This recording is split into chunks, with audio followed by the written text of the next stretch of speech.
Morning students. आज हमारा topic है particle nature of electromagnetic radiation. हमने पढ़ा था कि लाइट जो डबल बिहेव करती है, wave nature and particle nature. Previous class में हमने डिस्कस किया था wave nature of electromagnetic radiation. आज हम डिस्कस करेंगे particle nature of electromagnetic radiation. देखिए ब्लैक बॉडी रेडिएशन।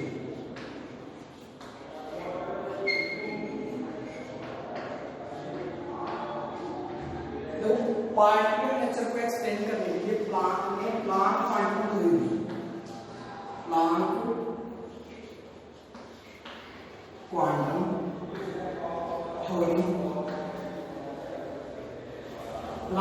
थ्योरी, थी वो 1918 में। ठीक है,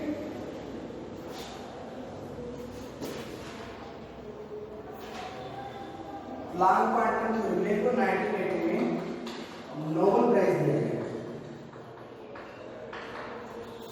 कैसे? इन्होंने क्या किया कि ब्लैक बॉडी थी, इन्होंने कहा जब हम उसमें क्या करते हैं डिफरेंट फ्रीक्वेंसी एंड वेवलेंथ पे लाइट डालते हैं तो क्या होती है, कुछ थर्मल रेडिएशन इमिशन होती है और कुछ क्या होती है एब्जॉर्ब होती है।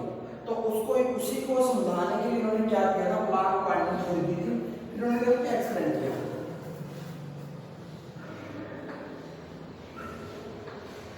इन्होंने लाइट इन्होंने कहा कि जब हम क्या करते हैं सोलर रेज जो आती है हमारी, उनमें क्या होते हैं, उनमें थर्मल एनर्जी होती है। इन्होंने कहा कि जब हम लाइट के अंदर देखते हैं तो कुछ एनर्जी होती है, वो हमेशा कैसे डिस्ट्रीब्यूट रहती है, डिसकंटिन्यूअस रूप में डिस्ट्रीब्यूट मतलब वितरित रहती है, ना कि कंटिन्यूअस। डिसकंटिन्यूअस का मतलब क्या होता है, उन्होंने कहा कि ये एनर्जी छोटे पार्टिकल्स में दिखती है, यानी एनर्जी जो डिस्ट्रीब्यूट होती है छोटे छोटे एनर्जी पैकेट्स के रूप में डिस्ट्रीब्यूट होती है। और छोटे एनर्जी पैकेट्स को क्या है, हमारे पास छोटे एनर्जी पैकेट्स हैं। ये हमें पता है कि रेडिएशन के अंदर क्या होती है, रेज के अंदर क्या होती है, एनर्जी होती है। वो एनर्जी डिस्ट्रीब्यूट रहती है कैसे, छोटे छोटे पार्टिकल्स या पैकेट्स के रूप में। इनको हमने क्या कहा था, क्वांटा। इन्होंने क्या कहा उसको, क्वांटा या फोटॉन। ये बात हमें किसने बताई, प्लांक ने बताई कि हमारे जितनी भी जो रेडिएशन होती है वगैरह होती है इलेक्ट्रोमैग्नेटिक रेडिएशन में, उनमें छोटे छोटे एनर्जी पार्टिकल्स होते हैं, वो डिसकंटिन्यूअस रूप से डिस्ट्रीब्यूट रहती है। और जो छोटे छोटे पार्टिकल्स हम क्या बोलते हैं, प्लांक क्वांटम या फोटॉन, और या फिर उसको बोल सकते हैं एनर्जी पैकेट्स या स्मॉल एनर्जी पैकेट्स। अब देखिए आगे, फिर इन्होंने एक इक्वेशन दी हमें प्लांट क्वांटम में थ्योरी के अंदर एक इक्वेशन दी है। इन्होंने दिया E बराबर h में, E यहाँ पे क्या एनर्जी है, जो छोटे छोटे आपके पास स्मॉल एनर्जी जो पैकेट्स हैं उनकी एनर्जी। h यहाँ पे क्या है, प्लांक कांस्टेंट, जबकि म्यू यहाँ क्या है, फ्रीक्वेंसी। इन्होंने कहा आप हम जानते हैं क्या होता है, म्यू जो होता है वो क्या होता है, सी बराबर क्या होता है, म्यू लैम्डा। प्रीवियस क्लास में हम डिस्कस कर चुके हैं। तो E बराबर क्या आ जाएगा हमारे पास, h, म्यू का मान यहाँ से निकाल लेंगे, कैलकुलेट करेंगे, क्या है c upon lambda, s c upon lambda. ये हमारे पास दो इक्वेशन आ गई प्लांक क्वांटम थ्योरी से।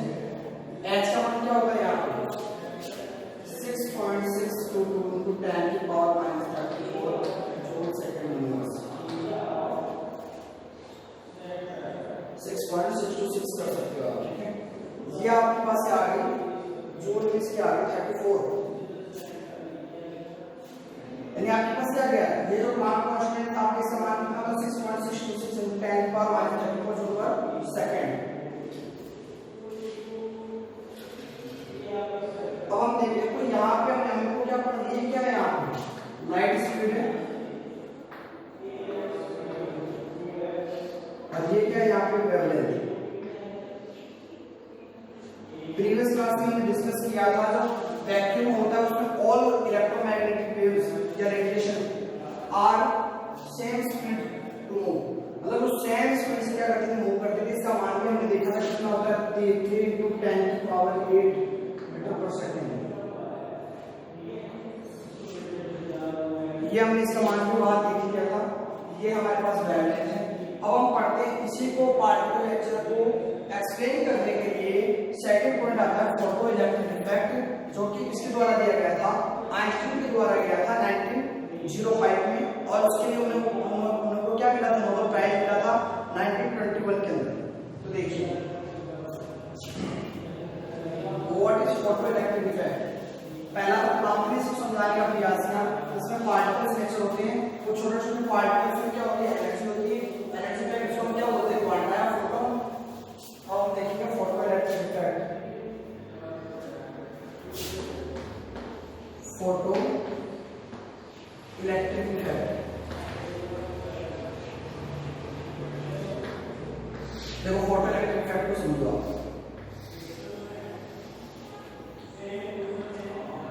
ये हमने लिया वैक्यूम ट्यूब या वैक्यूम चैम्बर, इसको बोलना है वैक्यूम चैम्बर, वैक्यूम चैम्बर, ठीक है। यहाँ पे हमने ले लिया डिटेक्टर, ये हमारा है डिटेक्टर। यहाँ हमने ले ली मेटल की कोई प्लेट, मेटल या ये सीजियम हो सकता है, एल्यूमीनियम की हो सकता है।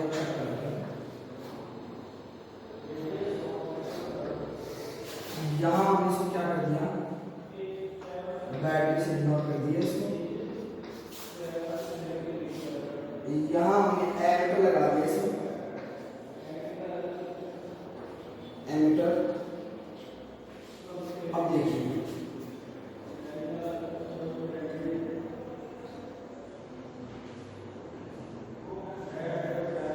ये हमने इस प्रकार क्या किया, apparatus का व्यवस्था की है। फर्स्ट ऑफ ऑल इन्होंने देखा कि जब हम यहाँ का लाइट इंसिडेंट करते हैं मेटल सरफेस पे, क्या लाइट, जब हम यहाँ पे लाइट को क्या करते हैं, मेटल सरफेस पे क्या करते हैं, टकराते हैं, फिर इसमें डालते हैं, तो क्या होता है, जैसे ये मेटल सरफेस के संपर्क में आएगी, यहाँ से इलेक्ट्रॉन क्या होगा, बाहर निकलेगा। बस इसी को उन्होंने फोटो इलेक्ट्रिक इफेक्ट कहा था कि जब भी लाइट होती है उसमें एनर्जी होती है कुछ ना कुछ, वो क्या करती है, मेटल के सरफेस से टकराती है, या मेटल सरफेस पर क्या करती है, रिएक्ट करती है, और बाहर क्या निकालती है, वो इलेक्ट्रॉन या इमिटेड इलेक्ट्रॉन। अब देखिए आप एक एग्जांपल समझिए, जैसे आपको किसी को बुलाना हो, आप उसके घर के बाहर खड़े हैं, आप क्या करेंगे, उसको आवाज लगाएंगे, तो उसको लगेगा हाँ कहीं ना कहीं से कोई आवाज आ रही है। तो मान लो खिड़की के पास आया, आपको देखा, आप उसको जोर से चिल्लाए कि आप बाहर आओ, तो क्या करेगा, तुरंत भाग के आएगा। अगर आपने उसको एनर्जी ज्यादा दे दी तो क्या करेगा, तुरंत भाग के आएगा। तो यहाँ पे जस्ट ऐसा ही होता है, जो ये लाइट होती है, जो एनर्जी होती है, ये क्या करती है, एक तो वन तो क्या करती है, वर्क करती है इलेक्ट्रॉन को रिमूव या इलेक्ट्रॉन को इमिटेट करने का, यानी इलेक्ट्रॉन को बाहर निकालने का, उसको हम बोलते हैं वर्क फंक्शन डब्ल्यू। दूसरा फिर क्या होता है कि some amount of energy is required to imitate the electron, कुछ एनर्जी तो क्या करेगी, इलेक्ट्रॉन को बाहर निकालेगी। And second is small quantity of energy are gives to electron kinetic energy, electron को क्या दे देगी, काइनेटिक एनर्जी दे देगी, ताकि वो क्या कर सके, मूव कर सके। तो ये क्या हो जाएगा, प्लस काइनेटिक एनर्जी, दो वर्क करेगा, एक तो काइनेटिक एनर्जी, एक वर्क फंक्शन, उसको बोलते हैं वर्क फंक्शन। अब हम पीछे पढ़ चुके हैं E बराबर क्या होता है, h में, तो मैं यहाँ लिख देता हूँ E बराबर, E का मान लिख देता हूँ h में, वर्क फंक्शन होता है हमारा h mu naught plus kinetic energy. अगर यहाँ से आपको क्या कैलकुलेट करना है, काइनेटिक एनर्जी, तो kinetic energy is equal to h mu naught या फिर h mu minus h mu naught, इधर ले जाइए आप, तो क्या हो जाएगा, माइनस कॉमन ले लीजिए, यहाँ पे क्या आ जाएगा, h कॉमन आ जाएगा, म्यू माइनस म्यू नॉट, और kinetic energy is equal to 1/2 mv²। ये किसका मास होगा, इलेक्ट्रॉन का मास होगा, ये किसकी स्पीड होगी, इलेक्ट्रॉन की।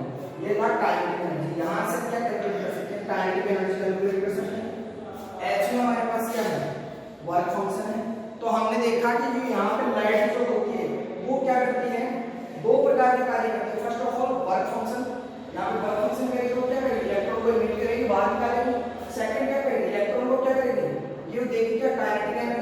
को क्या कर सकते हैं, मूव कर सकते हैं। दो काम कर रही है, क्या कर रही है, पहला तो क्या कर रहा है, वर्क फंक्शन कर रहा है, सेकंड क्या कर रहा है, काइनेटिक एनर्जी प्रोवाइड कर रहा है। तो यहाँ पे हमने देख लिया कि इसका मान किस फॉर्मूले से हम क्या कर सकते हैं, काइनेटिक एनर्जी निकाल सकते हैं, किस फॉर्मूले के अकॉर्डिंग इसका मान निकालेंगे हम देख सकते हैं। और एक चीज और देखिए, all the lights, all the different frequency of light, all the different या फिर all the frequency of light, all the frequency of light, all the frequency of light not applicable, all the frequency of light not applicable to emitted electron on metal surface,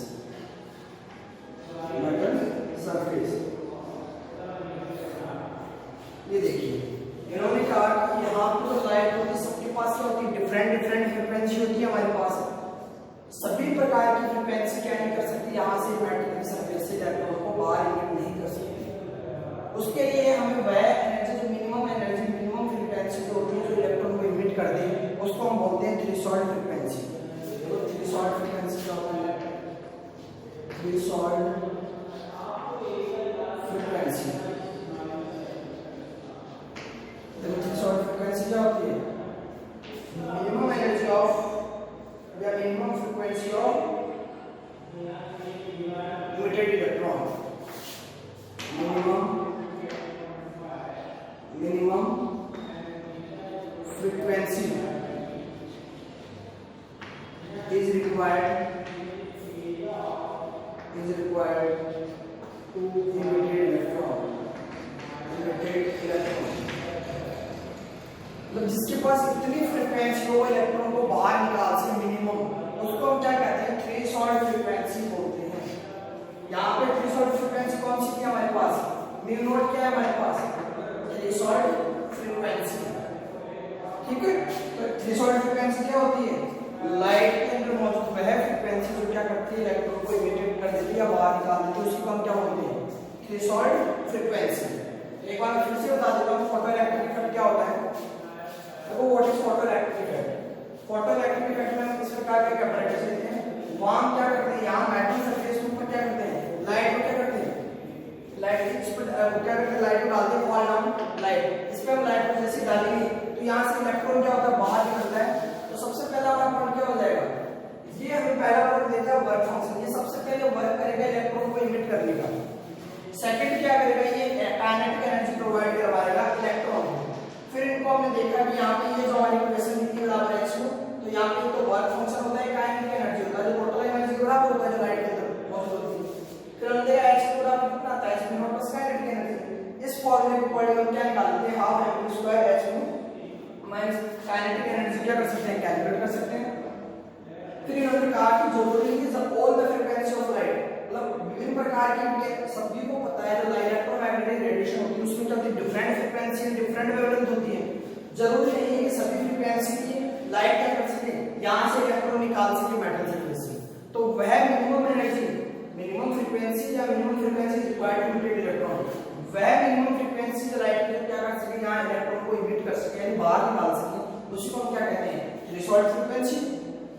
और ये क्या करती है, एक कार्य उसमें क्या किया, इलेक्ट्रॉन को बाहर निकालने का काम करती है लाइट। सेकंड वर्क क्या करती है, ये इसको काइनेटिक एनर्जी प्रोवाइड करवाती है, किसको, इलेक्ट्रॉन को। और इस फॉर्मूले के बारे में काइनेटिक एनर्जी और थ्रेशोल्ड फ्रीक्वेंसी कैलकुलेट कर सकते हैं। देखिए आगे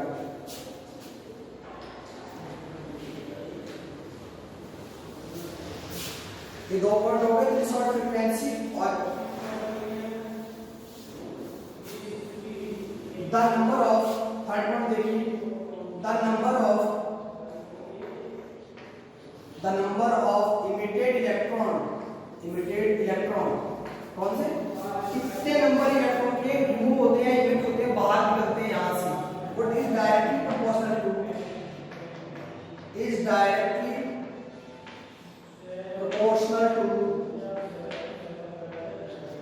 proportional to intensity of light,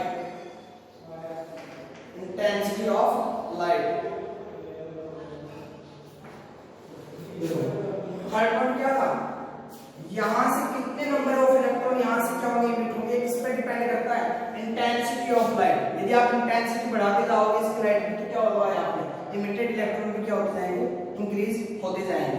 ये हमारा थर्ड पॉइंट था। फोर्थ पॉइंट देखिए, the electron are ejected from the electron are ejected from the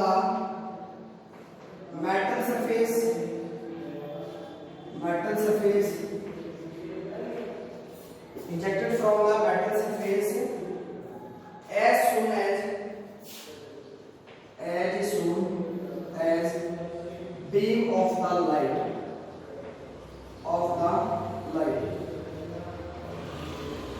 देखिए इसका मतलब क्या होता है, the electron are ejected from the metal surface as soon as beam of the light। इसका मतलब ये होता है जब यहाँ पे जैसे आप क्या करते हो, लाइट की बीम्स पे क्या करते हो, डालते हो, जैसे आप बीम डालोगे इसको तुरंत क्या होगा, इलेक्ट्रॉन बाहर निकल जाएंगे। या फिर मैं कहूँ कि beam of the light and ejected electron के बिटवीन में क्या होता है, मतलब न के बराबर, नो लैग बिटवीन, यानी कोई भी इनके अंदर अंतराल नहीं होगा। जैसे ही यहाँ पे टकराती है मेटल सरफेस से, तुरंत बाहर क्या हो जाएगा, इलेक्ट्रॉन बाहर निकल जाएंगे। किसी प्रकार का इनके बीच में क्या नहीं आता, गैप नहीं आता है। जैसे ही टच करेगी मेटल से लाइट, तुरंत क्या होगा, इलेक्ट्रॉन बाहर निकल जाएगा। बीच में किसी भी प्रकार का टाइम डिफरेंस नहीं आता है, ब्रेक नहीं आता है बीच में। ये था हमारा फोर्थ पॉइंट। आगे चलिए, फिर देखो ये जो नियम था ये किसने दिया था, हमें फोटोइलेक्ट्रिक इफेक्ट आइंस्टीन ने दिया था। और आइंस्टीन ने कैसे दिया था, प्लांक क्वांटम थ्योरी को यूज करके हमें क्या दिया था, फोटोइलेक्ट्रिक इफेक्ट दिया था। वो भी किसमें, 1905 में। फिर 1921 को उनको क्या दिया गया, नोबेल प्राइज दिया गया, किसके लिए, फोटोइलेक्ट्रिक इफेक्ट के लिए। 1921 में क्या दिया गया, नोबेल प्राइज दिया गया। जबकि प्लैंक क्वांटम को कब दिया गया था, 1980 में नोबेल प्राइज दिया गया था। 3 साल बाद में इनको भी क्या दिया गया, 1921 के अंदर इनको भी नोबेल प्राइज दिया गया।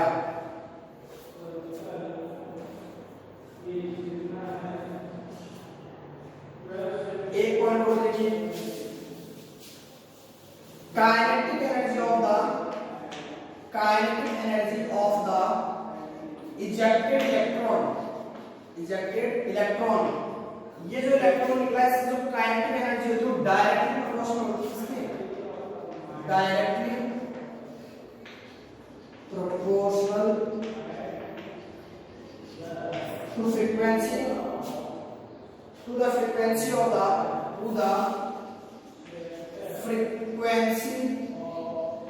of the electromagnetic radiation.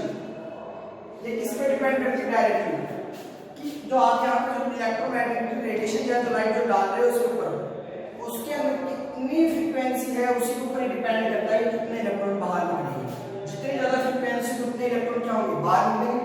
जैसे यहाँ मिलेगा काइनेटिक एनर्जी, ये किस पे डिपेंड कर रहा है, फ्रीक्वेंसी पे। जैसे फ्रीक्वेंसी बढ़ेगी ये क्या होगा, इलेक्ट्रॉन इमिटेड क्या होगा, इंक्रीज होंगे। ये था फोटोइलेक्ट्रिक इफेक्ट। तो हमने देखो दो लेक्चर पढ़ी, डुअल लेक्चर पढ़ी हमने। पहले थी वेव नेचर, दूसरा क्या था, पार्टिकल नेचर। प्रीवियस क्लास में हमने डिस्कस किया था कि वेव नेचर क्या होता है। आज हमने डिस्कस किया कि पार्टिकल नेचर क्या होता है। उसमें सबसे पहले हमने देखी क्वांटम थ्योरी, सेकंड हमने देखा फोटोइलेक्ट्रिक इफेक्ट। अब आगे चलते हैं, मैं एक क्वेश्चन देता हूं आपको, क्वेश्चन से आपको समझ में आ जाएगा। इसके ऊपर एक क्वेश्चन करवा देता हूं आपको जो आपके एनसीईआरटी में गिवन है।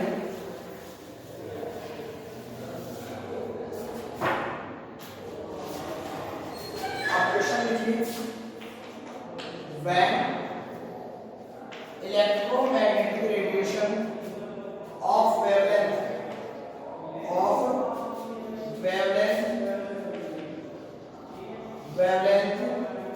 300 nanometer falls on the metal surface,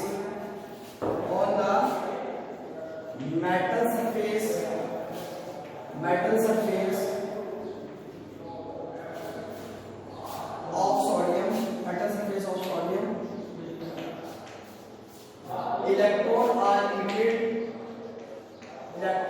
are emitted with kinetic energy of 1.68 into 10 की power 5 joule mole. So what is the minimum energy? What is the minimum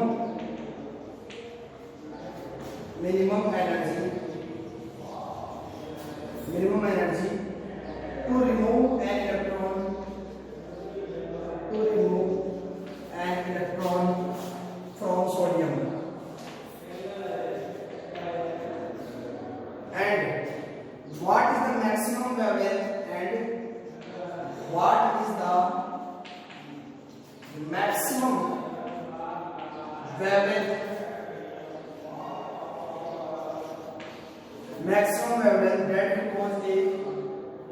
that will cause a photoelectron to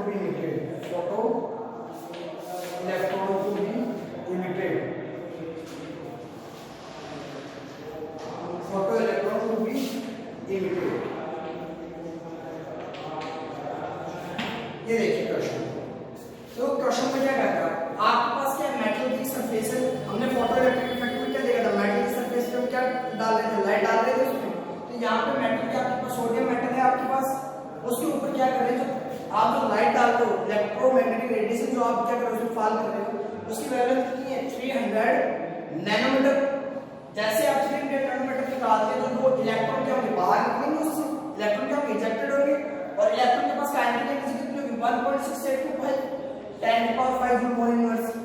अब आपको निकालना है minimum energy निकालनी जो electron को बाहर निकालने के लिए क्या होती है, इजेक्ट करने के लिए आवश्यक होती है, और उसके संगति आपको क्या निकालना है, उसकी वैल्यू. तो सबसे पहले देखो आपके पास एक फॉर्मूला था E बराबर h म्यू, ठीक है, E बराबर h म्यू. फिर आपके पास वैल्यू ये रखिए, तो देखो मैंने कहा था ये म्यू किसके बराबर होता है, पढ़ चुके हैं. E बराबर C बराबर म्यू लैम्डा था आपके पास, तो म्यू निकालेंगे तो क्या आ जाएगा C अपॉन लैम्डा. तो यहाँ पे इसका म्यू का मान क्या आ जाएगा HC अपॉन लैम्डा. फिर हमने देखा था कि प्लांक कांस्टेंट जो h होता है उसका मान कितना होता है 6.626 into 10 की पावर -34. c का जो मान था वो आप पिछली क्लास में हम पढ़ चुके हैं. सेम स्पीड की प्रकाश लाइट स्पीड जो थी 3 into 10 की power 8 meter per second, 3 into 10 की power 8 meter second. Lambda plus कितना है 300 नैनोमीटर, कितना है 300 नैनोमीटर. और मैंने कहा था जब आपको इसको क्या करना हो, मीटर में कन्वर्ट करना हो, तो 1 नैनोमीटर किसके बराबर होता है 10 की पावर -9 मीटर के बराबर होता है. तो हम इसको क्या कर देंगे 10 की पावर -9 से क्या कर देंगे मल्टीप्लाई कर देंगे. हम क्या निकाल लेंगे यहाँ से एनर्जी आ जाएगी हमारे पास.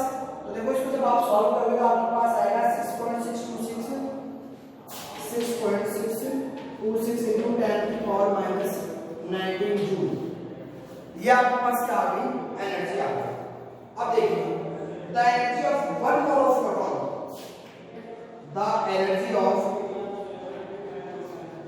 1 mole of photon, 1 mole of photon. अब ये तो आपके पास क्या आ गई फोटोन की एनर्जी तो आ गई, जो आपने क्या डाली थी लाइट डाली थी उससे एनर्जी निकली वो कितनी थी 3 थी. अब उसमें पूछ रहा है 1 मोल की फोटोन की एनर्जी पूछ रहा है, तो हम क्या करेंगे 6.626 into 10 की पावर -19 into इसको एलोवेटर नंबर से कर देंगे कि कितने पार्टिकल्स होंगे उसके अंदर, कितने एनर्जी पैकेट्स होंगे. तो 6.626 को किससे मल्टीप्लाई कर देंगे हम, एलोवेटर नंबर हमारे पास क्या है 6.026 into 10 की पावर 23, क्या आ गया 6.022 into 10 की पावर 23. ये आपके एवोगाड्रो नंबर से आपने जब इसको मल्टीप्लाई करोगे तो आपके पास आंसर आएगा ये मोल इनवर्स मतलब 3.99 into 10 की पावर 5 जूल. इतने मोल इनवर्स होते हैं. कैसे पता लगा, तो पहले आपने एनर्जी कैलकुलेट की एक फोटोन की, फिर इसने पूछा 1 मोल में कितने होंगे, तो 1 मोल में जितने पार्टिकल्स होंगे उतनी एनर्जी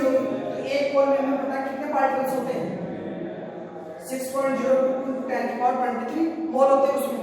उससे भी मल्टीप्लाई करेंगे तो हमारे पास क्या आ गई 1 मोल फोटोन की एनर्जी आ गई। 1 मोल ऑफ फोटोन एनर्जी कितनी आ गई 3.39 × 10⁵ अब देखिए अब थर्ड पॉइंट में इसमें क्या करते हैं energy needed to remove 1 mole of electron from energy needed 1 mole electron is emitted। 1 mole electron बाहर निकालने के लिए कितनी ऊर्जा होगी। देखो सबसे पहले हमने क्या किया जो लाइट निकाली थी इलेक्ट्रोमैग्नेटिक रेडिएशन उसकी टोटल हमने क्या की थी एनर्जी निकाल ली थी।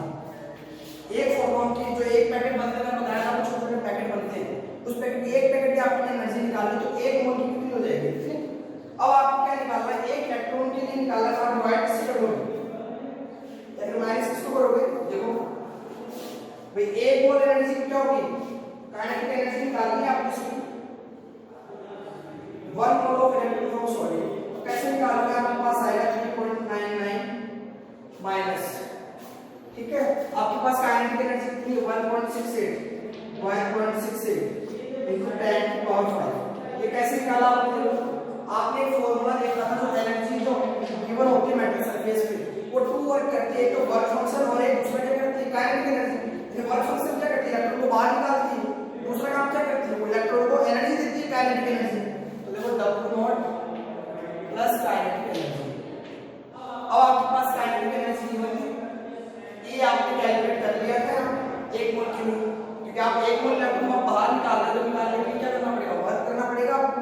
तो वर्क क्या होगा E माइनस काइनेटिक एनर्जी तो E कितना है हमारे पास 3.99 × 10⁵ कॉमन लिया है 10⁵ फिर माइनस क्या कर दो काइनेटिक एनर्जी मैंने यहां से माइनस कर दी काइनेटिक एनर्जी माइनस कर दी।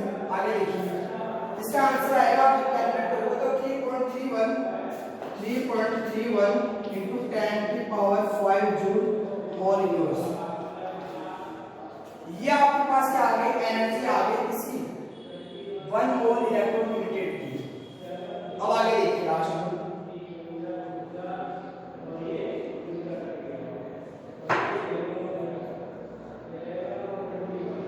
अब मैं मिनिमम एनर्जी की बात करूं आगे बताता हूं मिनिमम एनर्जी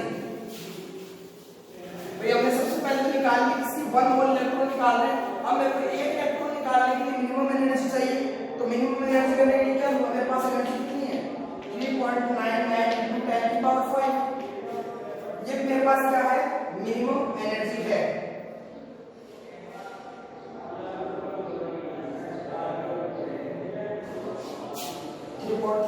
इसका सॉल्यूशन जब आप करोगे तो आपके पास आएगा 2.31 × 10⁵। तो हमारे पास क्या आ गया 2.31 × 10⁵। ये हमारे पास 1 मोल इलेक्ट्रॉन की एनर्जी है ये और हमें क्या चाहिए केवल एक इलेक्ट्रॉन की तो मैं लिख देता हूं 1 इलेक्ट्रॉन एनर्जी जो क्या वो रिक्वायर्ड हो या मिनिमम एनर्जी। एक इलेक्ट्रॉन को बाहर निकालने के लिए मिनिमम एनर्जी क्या होगी भाई टोटल इलेक्ट्रॉन एक मोल को निकालने के लिए कितनी हो रही है तो मैं एवोगैड्रो नंबर से क्या कर दूंगा इसको डिवाइड कर दूंगा तो मेरे पास क्या आ जाएगा एक इलेक्ट्रॉन की एनर्जी आ जाएगी हमारे पास। इसको जब आप सॉल्व करोगे तो आपके पास क्या आएगा 3.8 × 10⁻19 जूल। ये आपके पास से आ गई 1 मोल इलेक्ट्रॉन की एनर्जी आ गई। अब अगर वेवलेंथ की बात करते हैं देखो तो वेवलेंथ क्या थी हमारे पास Sc/λ हमें निकालना क्या लैम्डा क्या आ जाएगा Sc/P H क्या था हमारे पास 6.626 × 10⁻34 C क्या था 3 × 10⁸ अपॉन अब आपको यहाँ क्या लिखना है E लिखना है तो E क्या हो जाएगा आपके पास 3.84 × 10⁻19 जूल। तो इसको जब आप सॉल्व करोगे तो ये आएगा आपके पास 527 या फिर 577 नैनोमीटर के आसपास आएगी 577 नैनोमीटर। और ये कैसी होती है लाइट कैसी होती है ग्रीन लाइट होती है इसकी कहां तक क्या आती है ग्रीन लाइट। देखो हमने क्या किया समझने में थोड़ा दिक्कत आएगी तो आपको समझो एक बात। आपने क्या किया था, कोई मेटल ली थी, उस पे आपने लाइट इंसिडेंट किया। अब लाइट के पास एनर्जी तो होती है, सबको पता है।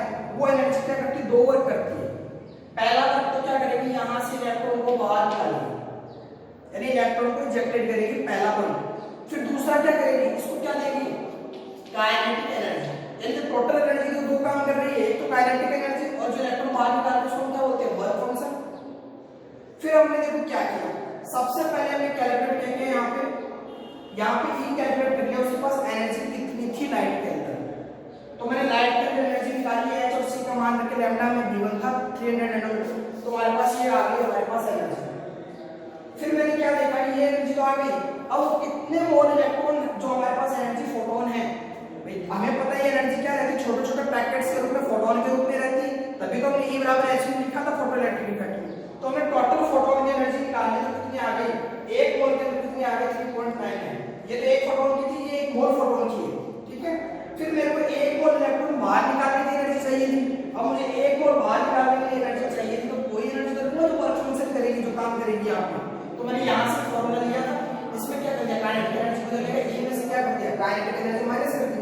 तो एक मोल की एनर्जी इतनी थी, उसमें से काइनेटिक एनर्जी में गिवन थी, वो माइनस कर दी, तो हमारे पास क्या आ गई, एक मोल इलेक्ट्रॉन की एनर्जी आ गई।